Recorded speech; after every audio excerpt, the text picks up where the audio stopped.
Hi, hello, namaskar. How are you? Hopefully, you guys are doing well and in a good condition to watch my videos. So today we'll discuss about land reforms in India. Okay. So first we'll discuss about the quotation said by Aldo Leopold. Okay, land is not merely soil, it is a fountain of energy flowing through the circuit of soils, plants, and animals. Okay, land is not merely the soil, it's not about the soil, it's about the energy, the fountain of energy which is flowing through every animal and every plants available in this world. Okay, so land is quite vital product in terms of economics, in terms of fooding, in terms of everything, whatever the energy flowing through in our body, in our environment, that is because of land only. Okay, so first we will discuss about the definition. Land reforms mean equitable redistribution of land with the aim of increasing productivity and decreasing the poverty. It refers to the redistribution of land from the few who have the many and who are the to the many who are the landless and or own far too little. Okay, it's about providing or distributing the lands from the rich to the poor. Okay, who are having surplus of land and that is of no use, so that land has to be distributed to the person or the farmer or the tenant who doesn't occupy or doesn't own any land, so that will create equality among the society.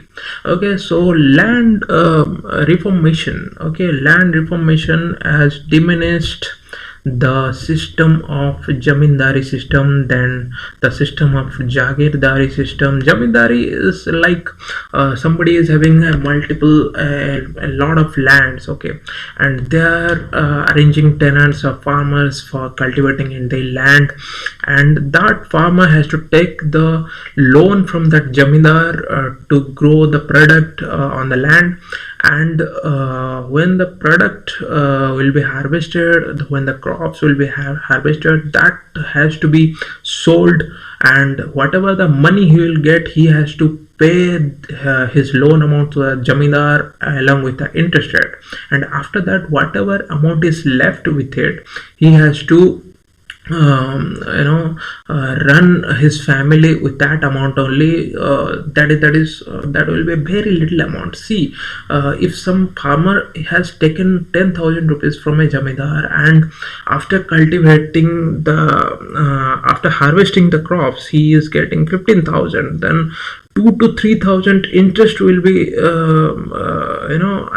attached to that loan amount. So after giving 13,000 out of 15,000, only 2,000, a very few amount will be left with the farmer, and with that amount he has to run the welfare of his family.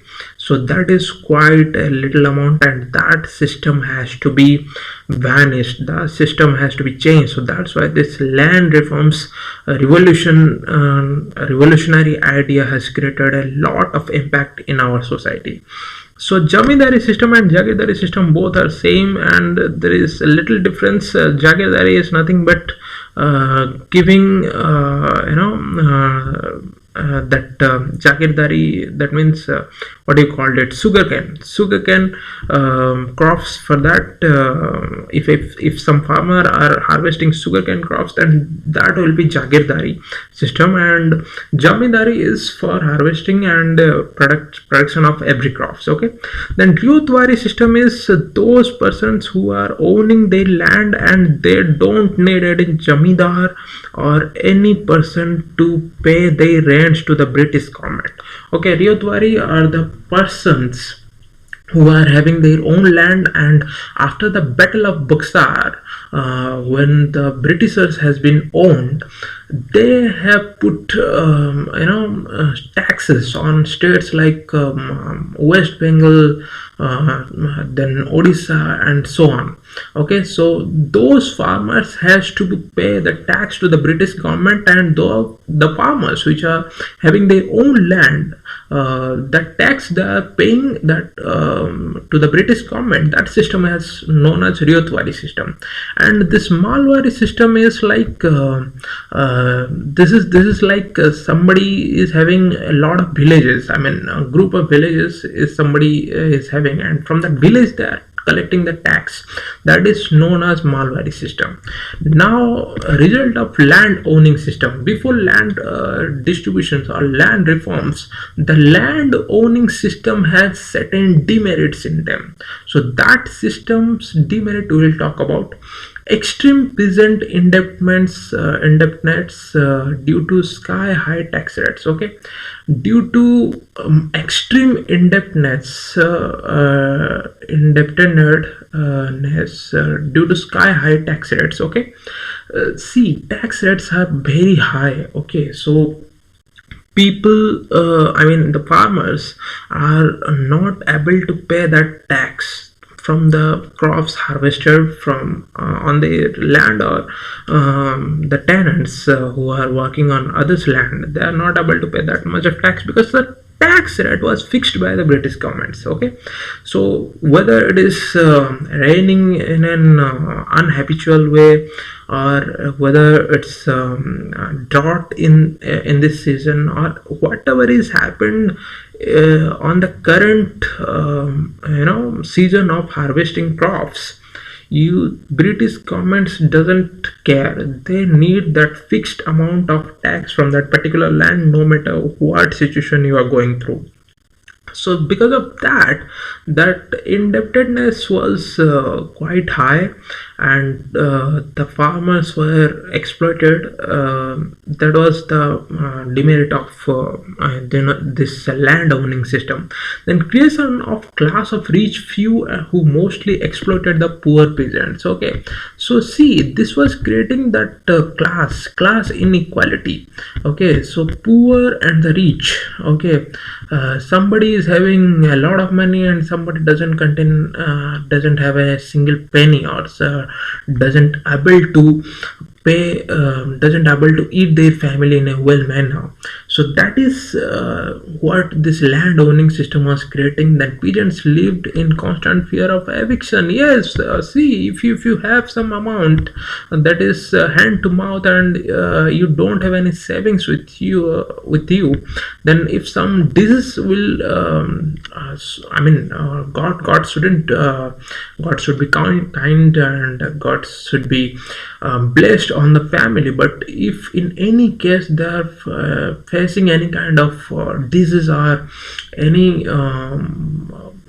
financial crisis, then during that time period they don't have a single penny to pay their service charges, or pay towards the disease curation. Okay, so yes, they will be in constant fear of eviction. Then poverty one entrenched in the farmer class. Yes, poverty will be entrenched. If you don't have money, then poverty will be entrenched. And if you don't have sufficient food with yourself, and you don't have any sufficient money with yourself, then yes, poverty will be there. You don't able to eat well, you don't able to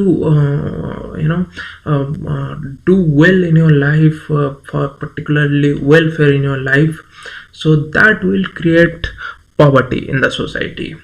Okay, then 7% of landowners owned 54% of land. In contrast, only 6% of land was owned by 28% of landowners. It was like recently Glasgow Committee COP26 was arranged, and there the developed countries has told the developing countries that you need to reduce your carbon emissions, okay, by 2015 or 2050. So it was like I was surprised, because see, 12% of population are lived in developed countries of the world. Okay, and rest is in developing countries or underdeveloped countries. Okay, that 12% of population is emitting 54% of carbon in our weather system, and rest they are only 46 to 48%. That 19-20 is there. Okay, So those persons who are emitting more carbon dioxides to the weather, they are saying to developing countries that 12% guys, only 12% people are emitting 54% of carbon dioxide, and the rest 88% is of people population are emitting only 46% of carbon dioxide, and that 12% is also dominating the developing countries that they need to reduce their carbon dioxide emissions. This is quite wrong. This is quite unfair. First, you need to reduce your emissions. After that, you can say it's like Mahatma Gandhi has once told us, do it before you say. Okay, so first you need to do it. You need to control yourself. After that, you can say. Okay. So with this we'll go to next slide. Okay, objectives of land reform in India. Okay, then the land is the basis of all economic activity, and for a largely agrarian society like India, this carries a lot of import. Okay, this carries a lot of import because land is quite useful, because India is completely depending upon the agricultural products. Okay, it's agrarian society, the society which is completely depending upon agriculture is known as agrarian society. Okay, Indian rural society is symbolized by rich land owning minority, okay, jamindars, and an impoverished landless majority peasants. Okay, therefore land reforms are vital step towards the economic growth, social equality. Yes, see, here we have discussed that 7% of landowners having 54% of land, and 6% of land was owned by 28% of landowners. So this is quite unequal. For that purpose, the land reforms was quite important. Redistribution of land across society so that the land is not held in the hands of few people. Yes, see, land should be used by each and every people so that we can get more production. We can increase our production in that way. So for that, land reforms was quite necessary and quite important, and played a vital role in our history of modern history of India. Okay, then objectives of land reform in India. Then see, land ceiling to disburse surplus land amongst small and marginal farmers. Okay, land ceiling was like those who are having surplus of land. Okay, so that land has to be distributed to the small and marginal farmers. It's like the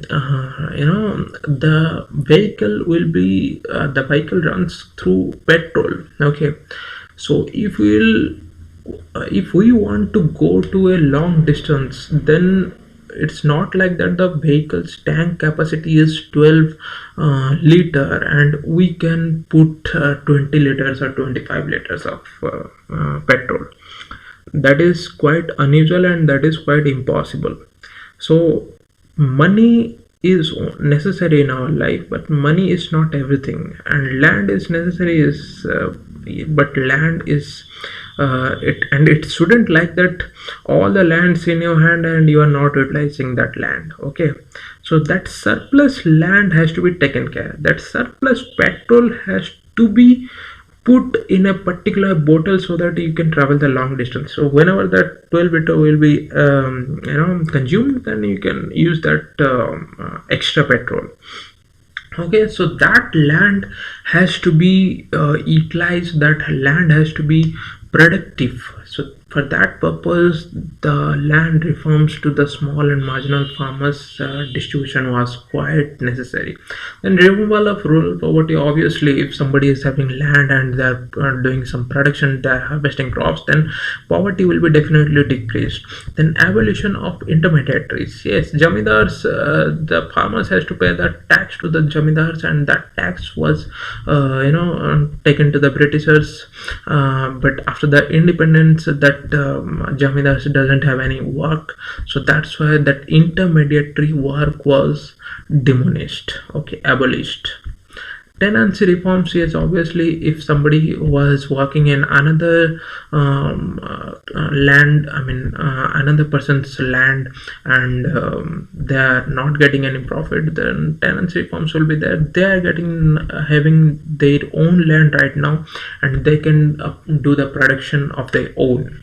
Increasing agricultural productivity, obviously, if people are getting more lands, I mean, if land is distributed in a very larger way, in a very wider way, then agricultural productivity will be increased.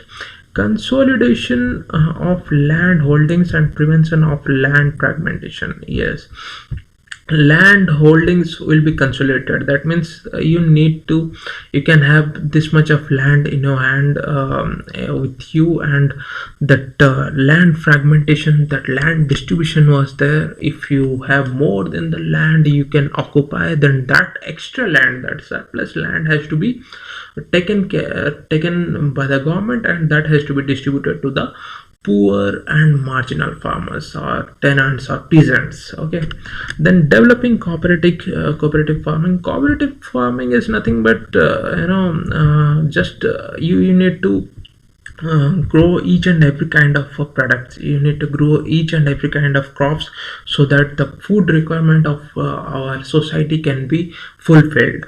Okay, if somebody is cultivating and somebody is doing production of rice, then somebody has to doing the production of wheat, then somebody has to doing the production of potatoes, then tomatoes, then other green vegetables and all. Okay, then to ensure social equality through economic parity, yes, social equality will be there when people are having their own property, and when people are not depending upon each other, then social equality will be there, because each and everybody is self-reliant, and each and everybody is having their own land, and each and everybody is growing their own crops and having their own money to survival purpose. Okay, tribal protection by ensuring that traditional land is not taken over by the outsiders. Okay, yes, tribal protection was there because tribals were in a constant fear that somebody will come and take their land, because at that point of time, during the Britishers time, tribal were like they were doing cultivation by changing their land constantly. So that land has to be fixed. Now they are given their own land, and the government has told them that this land belongs to them, and they can do the harvest crops production and harvesting the crops from that, and they can survive their welfare. Okay, then land reforms were also for non-agricultural purposes like development and manufacturing. Yes, so if something is lot of lands were taken from the lot of people. Okay, not every land is suitable for agricultural. Okay, if some land are like not suitable for agriculture, then that land has to be utilized in terms of infrastructure, in terms of manufacturing, in terms of development, in terms of services, in terms of government welfare schemes, that has to be utilized. Okay, so thus, by summing up all these points, out of these major activities post independence were abolition of intermediaries, okay, then regulation of tenancy, then land sealing and consolidation of fragmented holdings. Okay, this is the sum up of objective of land reforms. Okay, this is the sum up. You can write it down if you want to.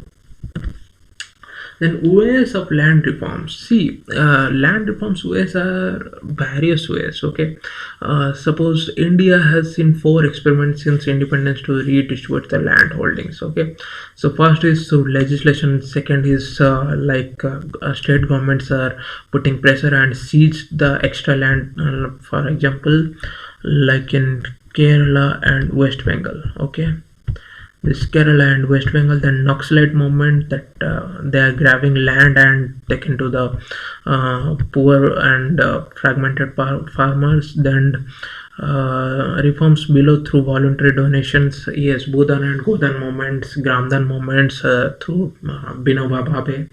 So these are four ways. Okay, the first one was legislation. Second was the seizing of surplus landholders. Then third was the Naxalites land grab movements, and the fourth one is Bhudan and Gramdan movements. Okay. Then challenges. Jamindari Abolition Act. Yes, Jamindari will be abolished because Jamindars will definitely file a lot of cases. Like I have created a video, Keswanand Bharti versus State of Kerala.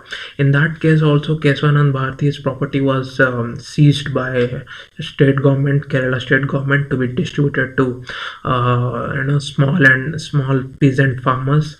So because of that, he has put a case in Supreme Court, that is fundamental right, that is right of property. 19(1)(f) is violating here, though the 19(1)(f) was already taken,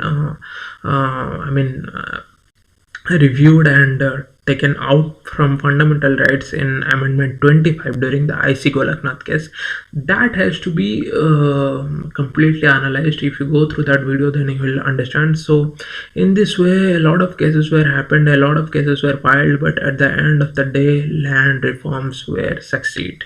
So Jamindari Abolition Acts was demolished and 62 lakhs acres of land was distributed among 30 lakhs of tenants. Okay, this figure you can remember in 1956 Jamindari Abolition Acts. Okay. Then Land Ceiling Act. I have told you land ceiling is nothing but taking the surplus land from the rich to distribute it to the poor person. So that was also succeed. So land ceiling refers to fixing a cap on the size of land holdings a family or individual can own. Any surplus land is distributed among the landless people like tenants, farmers and agricultural laborers. Okay, then tenancy reforms. This is focused on three areas: rent regulation, okay, tenure security, then conferring ownership to the tenants. Okay.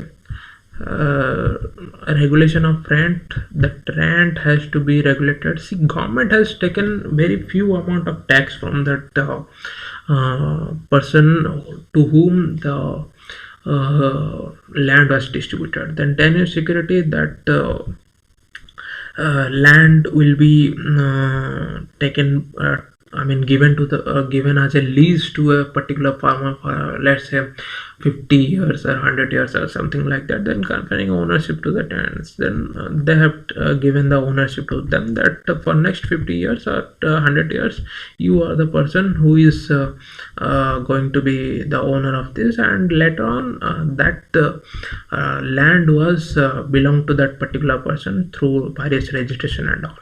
Okay. Then outcomes. What are the outcomes because of this land reforms? Abolition of middlemen like landlords. See, this we have already discussed, that abolition of jamindaris and jamindars and jagidars will cease to exist. We will just read it. The powerful class of jamindars and jagidars cease to exist. This reduced the exploitation of peasants who now become owners of the land that tilled. This move was vehemently opposed by the jamindars, and who employed many means to evade the law. They registered their own land under their relatives' names. They also suffered tenants around the different plots of land so that they wouldn't acquire incumbency rights and land ceiling. Now this land ceiling also we have discussed, that giving the surplus land to the poor farmer. With a cap on the size of land holding, an individual family could hold equitable distribution of land was possible to an extent. With only landlord abolition and no land ceiling, the land reforms would not have been at least partially successful. Okay. Then land ceiling ensured that the rich farmers or higher tenants didn't become the new avatar jamindars. Okay. if we'll so what they are saying that if at that point of time the land ceiling, that surplus land was not distributed among the poor, then what will happen, the rich farmers and the higher tenants will be the next jamidars, that they will be evaluated as next jamidars, because they at that point of time they were the rich people among all. So to demolish that, this land ceiling also important. Then land positions, yes, positions will be there. People has to be possessed their land.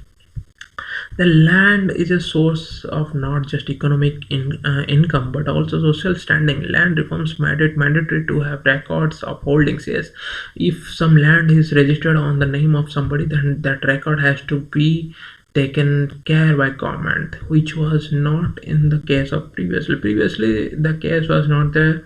If some land was belonged to somebody, then to that no record was found. Okay, it is also compulsory to register all the tenancy arrangements. Okay, tenancy arrangements also you need to register. Then increased productivity, yes, if land was distributed in a wider way, then production will be increased. Then more land come under cultivation, and since dealers themselves become the landowners, productivity increased. Okay, this is clear. Land reforms were largely successful in the states of West Bengal and Kerala because of the political will be left-wing governments to implement the efficiency. Communist party, wherever there will be a communist party or a party is working like a communist, that dictator, then yes, development will be there. But in the same way, if democracy is not working, then due to dictatorship, the people can be exploited. Okay, so in Kerala and this West Bengal, this land reforms were quite successful because there the land was seized, like we have read it. Okay, there was a sort of revolution in these places in terms of land holdings, okay, and ownership and also conditions of peasants. The packing slogan was land to the tiller. Okay, land to the tiller. In the Jammu Kashmir also there was partial success in the redistribution of land to the landless laborers. Okay, then now we'll talk about the drawbacks. What are the drawbacks because of this land reforms?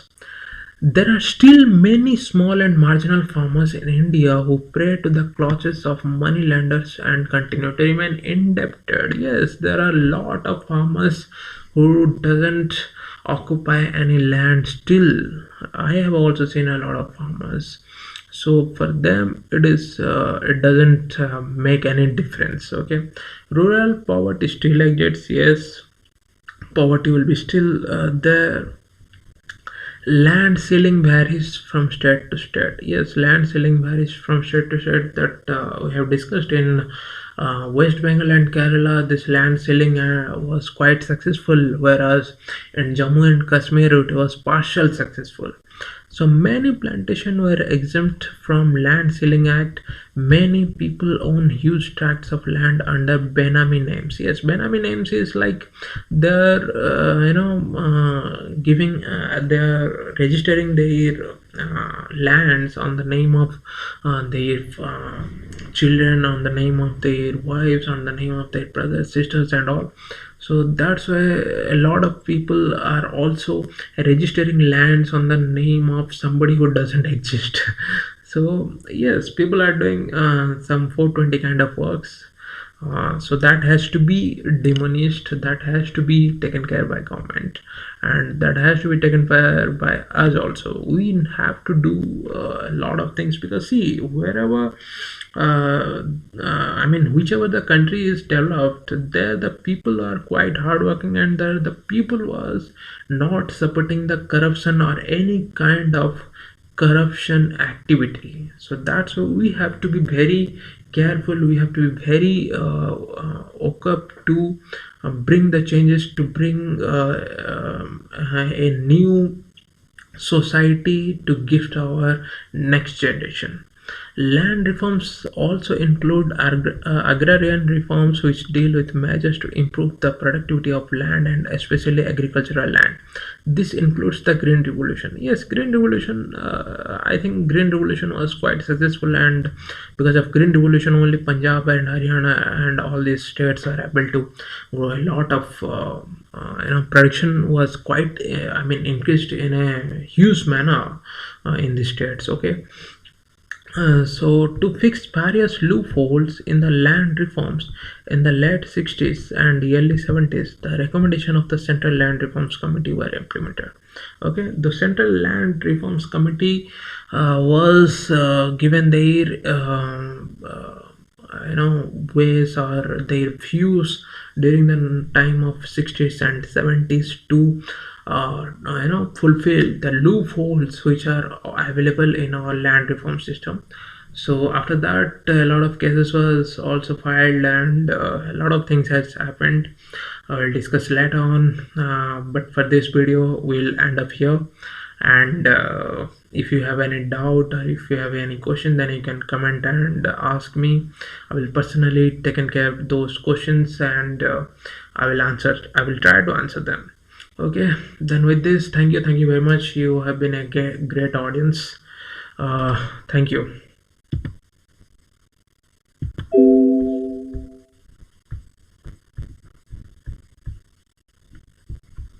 And yes, don't forget to like, share and subscribe to my channel. Thank you.